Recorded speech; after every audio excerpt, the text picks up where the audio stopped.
What's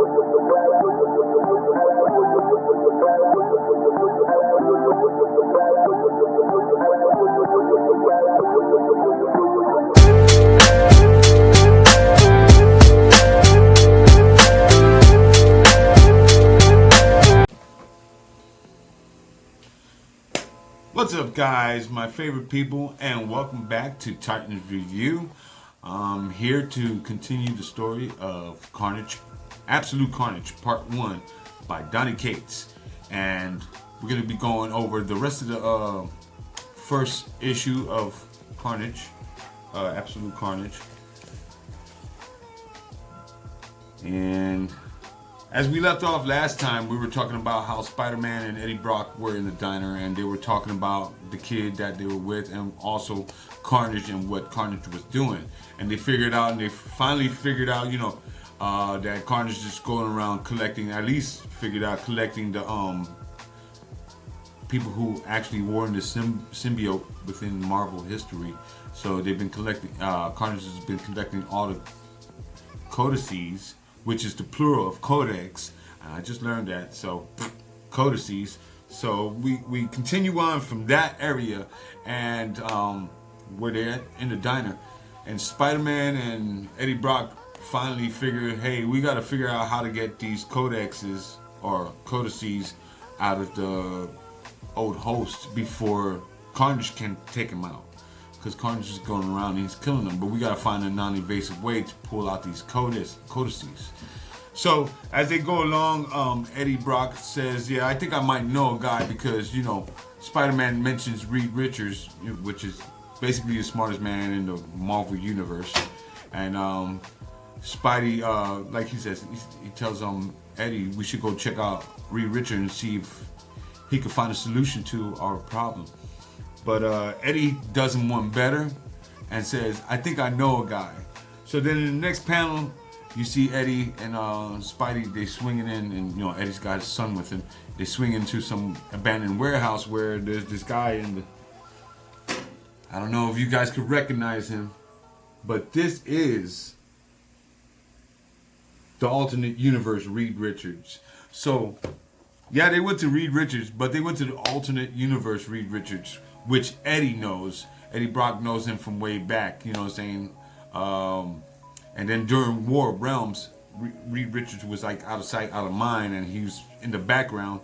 So Eddie's talking to Reed Richards, and he's like, hey, look, man, we need a machine that can get these codices out of these people without harming them, And then alternate universe Reed Richards, we all know he's a villain, But and Reed Richards is Mr. Fantastic. For those of y'all who don't know, he's the stretchy guy in the Fantastic Four. Okay, guys? Just wanted to give y'all that little tidbit. But he tells Eddie Brock that just so happens I've been working on a machine for the past couple months that can extract these codices that you guys want to get. And they continue on, and at this little warehouse and back alley, dark alley deals, saying Spidey and Venom are talking to Ultimate Universe Reed Richards, and Reed Richards, it's like, okay, well, we need a subject to test this machine to see if it can pull out the codices without any problems, without anyone getting hurt or anything like that, too. But, Spidey doesn't trust him, because he's a villain. We all know that. Then Eddie, he's not going to give up his symbiote. Spidey's not going to give up his codice because he wore the symbiote back in the day. He was the first one to wear the symbiote. So and for some reason,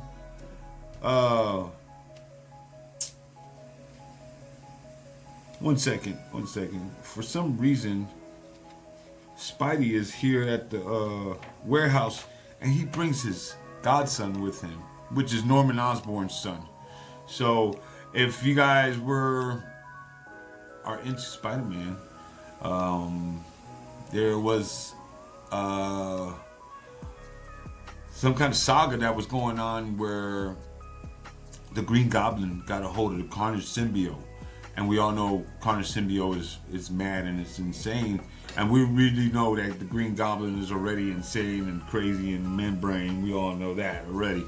But the symbiote actually attached himself to the Green Goblin, which turned him into the Red Goblin for an episode. And then the Red Goblin came with while he was attacking Spidey and all that good stuff. He started creating other symbiotes around him, which in turn he created his son into a small, basically like a small symbiote Carnage guy. So alternate universe Reed Richards like, why don't we use him, test the machine on him, and see if we can extract the codices. And then Spidey's like, I don't think I'm gonna let you test this machine on my godson. You know what I mean? It makes sense. You know what I'm saying? He's not gonna let this villain, possibly take his blood, and turn him into some kind of villain or anything. So alternate universe, Reed Richards finally breaks down and tells him, okay, so you guys got anyone else in mind? And Eddie and Spidey are like, they look at each other and like, they're thinking, like, okay, Norman Osborn, yes. So they're like, okay, we gotta go get Norman Osborn, but Norman Osborn is in jail. He's in Ravencroft Institute for the Criminally Insane at the moment because of the Red Goblin situation and all that stuff. So he's been locked up in there. But as they cut to the Ravencroft Institute, of course, it's this dark, rainy night at the Institute, and then you got somebody singing or whistling a tune going down the hallway, and it's just a song talking smack about Spider-Man. You know what I'm saying? It says, there was a spider on the toilet seat when I was there last night. I didn't see him in the dark, but boy, I felt his bite. You know what I'm saying? So it's some kind of insane rant going on. And while that's just going on the other side of Ravencroft, basically where Norman Osborn is locked up, you got Spidey and Eddie Brock, who broke into the prison just to release him, so they could get this, so they could test their machine on him. You know what I mean? So also, you got Spidey and Venom actually working together. Look at them hiding up on the ceiling and stuff from the guard. But turns out the guard is Jonah Jameson from the newspaper. You guys know who Jonah Jameson is, the guy with the goatee, white hair, flat top head. His nephew in Marvel Comics history, he was cursed with, becoming a werewolf and blah, blah, blah. I'm not too sure about his backstory. I was never into like the horror themed Marvel Comics, werewolf and Dracula and stuff like that.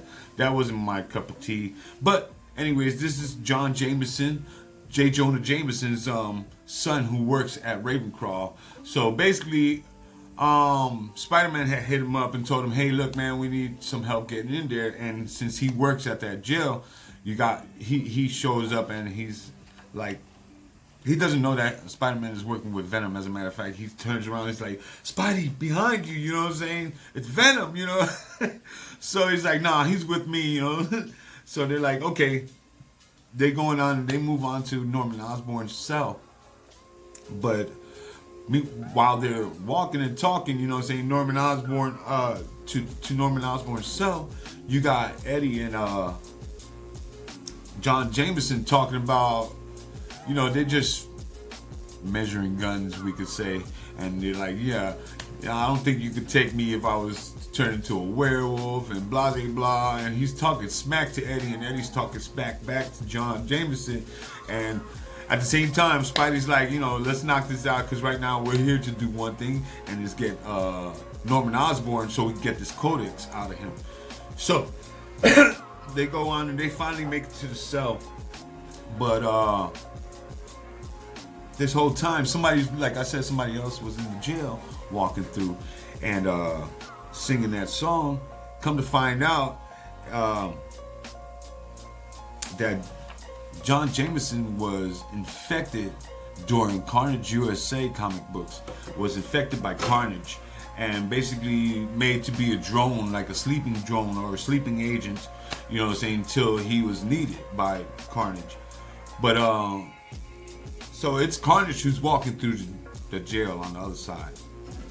and he activates John Jameson. So John Jameson is like, get away from me. I don't know what's going on. He's got control of me. Blah, blah, blah. And Spider-Man's spidey senses just start going off. You know what I'm saying? He's like, oh, no, man. I don't know. He tells Eddie, he's like, bro, this is bad. This is bad. So when John Jameson turns into one of Carnage's agents, he shoots off his gun, you know what I'm saying? And he hits one of the alarms in the jail. And the alarm starts going off. And we all know how Venom reacts to sound. He hates it. He can't stand it. Venom is invulnerable to sound and to fire. So those are two things that Venom can't stand, the symbiote suit can't stand. So once the alarms in the jail start going off, Venom's like, his suit just starts tearing off of Eddie Brock, you know what I'm saying? And at the same time, you got, one second. At the same time, you got Carnage walking through the jail, right? And he's pulling out these bloody little maggots out of his body, and his body's rotting. Remember, he was resurrected from the dead. So he's pulling out these little bloody maggots from his body and stuff. And he's flinging them as he's walking by the cells. He's flinging them over and singing this song. And then all of a sudden, this is some great artwork right here. Look, he looks crazy. Cassidy's looking mighty devilish in this comic book. But he's flicking those into the cell, and at the same time, those little maggots are getting connected to the prisoners are in there. And they're going into their skin, going in wherever the hell those things flicked onto their body. And they're taking over those guys and turning them into Carnage's drones. So as you go along, you see these jail cells, they just start busting open behind him. You know what I'm saying? So as he's walking along, they're like boom, boom, boom, boom, boom. You know what I'm saying? You know it's about to go down for Spidey and Eddie. But as they go back to Eddie and Spidey, all of a sudden you see all these Carnage drones. They show up and they're on the move.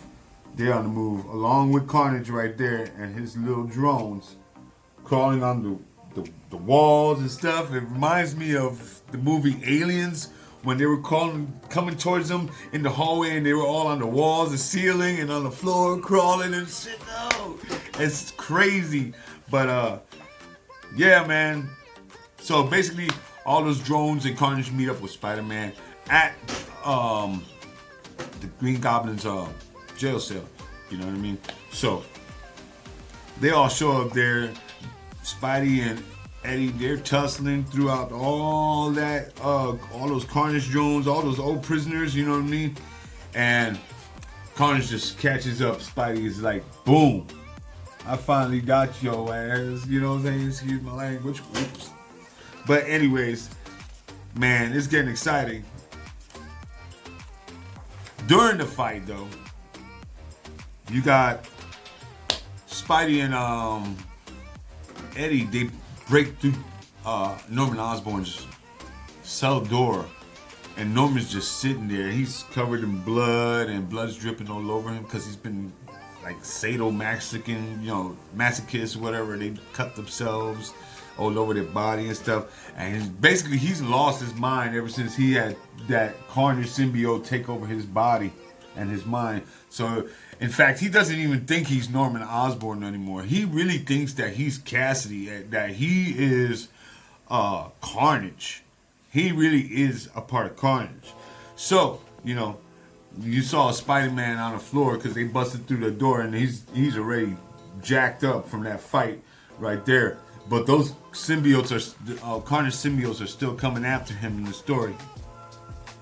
Then you got Eddie, and Eddie's like, we gotta do something, you know what I'm saying? He tells Spider-Man, don't use your brain, use your strength. And Spider-Man just starts pounding on the wall. And he's pounding, and he's desperate to try to get out of this jail cell. But these walls are like 3 feet thick, 5 feet thick, whatever. It's a jail, you know what I mean? Spidey's not gonna punch his way through this. But while Eddie's holding the door closed behind him, Spidey's punching the door. All of a sudden, it's over for them. Boom! That door just busts open, And you got Venom right there holding onto the door for them, trying to hold it at. And you see Spidey punching that wall. He's trying to use his strength, but to no avail, because Carnage comes through and he grabs him. He grabs Norman Osborn. Yes, Carnage was able to reach Norman before Spidey and Eddie can get him out of there. So Spidey's like, yo, please don't kill him, don't kill him. And Carnage at the end is like, oh, I'm not here to kill him, I'm here to make friends. And brings back the Red Goblin. And that's it for issue number 1 of Absolute Carnage. Like I said, go out and get it if you can get a chance to get your hands on one of these. And also, this week we'll be talking about House of X and Powers of X some more. So I can finish up that one, that title, guys, for you guys. And that one, I feel like I bit off a little more than I could chew. And because the story is just all over the place and it's intense. But anyways, that's neither here nor there. But I will come back and try my best to explain Powers of X and House of X. And I hope you guys enjoying this Absolute Carnage storyline by Donny Cates. It is awesome and it's mind-blowing, and I'm just excited to see what's going to happen next with this story, because now we've got a lot of big players showing up, like the alternate universe Reed Richards. We know he's got a lot to do with it. And by the way, why was he building that machine before Eddie even asked him for it? You know what I'm saying? So these are some things that we got to think about. It might be explained later on down the line by Donny Cates. Hopefully, I'm pretty sure he will. But the story is tying together great. And like I said, Absolute Carnage #1 is 3 chapters long. It is $7.99. Okay, it's an expensive comic. This one is an expensive comic, but it's worth it for the story. So if you guys get a chance, go out there and read Absolute Carnage. It just started. Don't miss out on your chance to be a part of this great story. Also, I will be going over Silver Surfer Black, people, by Donny Cates as well. And I am really, really sure that Silver Surfer Black ties into Absolute Carnage. So, on the next episode of Titans Review, we'll be going over Absolute Carnage. No. Yes. We'll be going over Silver Surfer Black, because we're waiting on Absolute Carnage #2 to come out, guys. Alright, so when that happens, I'll go ahead and keep you guys up to date. And yeah, if you like the content that I'm shooting out, and you like have any kind of advice for me and my YouTube channel and how to make it better, please don't be afraid to let me know in the comments. I would prefer if you guys leave a comment, so that way I know how you guys feel about it, and I just want to make sure that you guys aren't lost while I'm telling you guys the stories and going over them with you guys. Also, if you have any more questions or feel a little confused about some of the stories that I'm talking about, just like I said, leave a comment and I'll definitely get to you guys, you know what I mean? Hopefully soon I'll be going live and we can have a live Q&A on some of the comic books that we're going over at the moment. And I would love for you guys to join me on that if you get a chance. And once again, this is Titans Review, and I'll see y'all later. Have a great day, guys. Stories are just getting better and better. Peace out.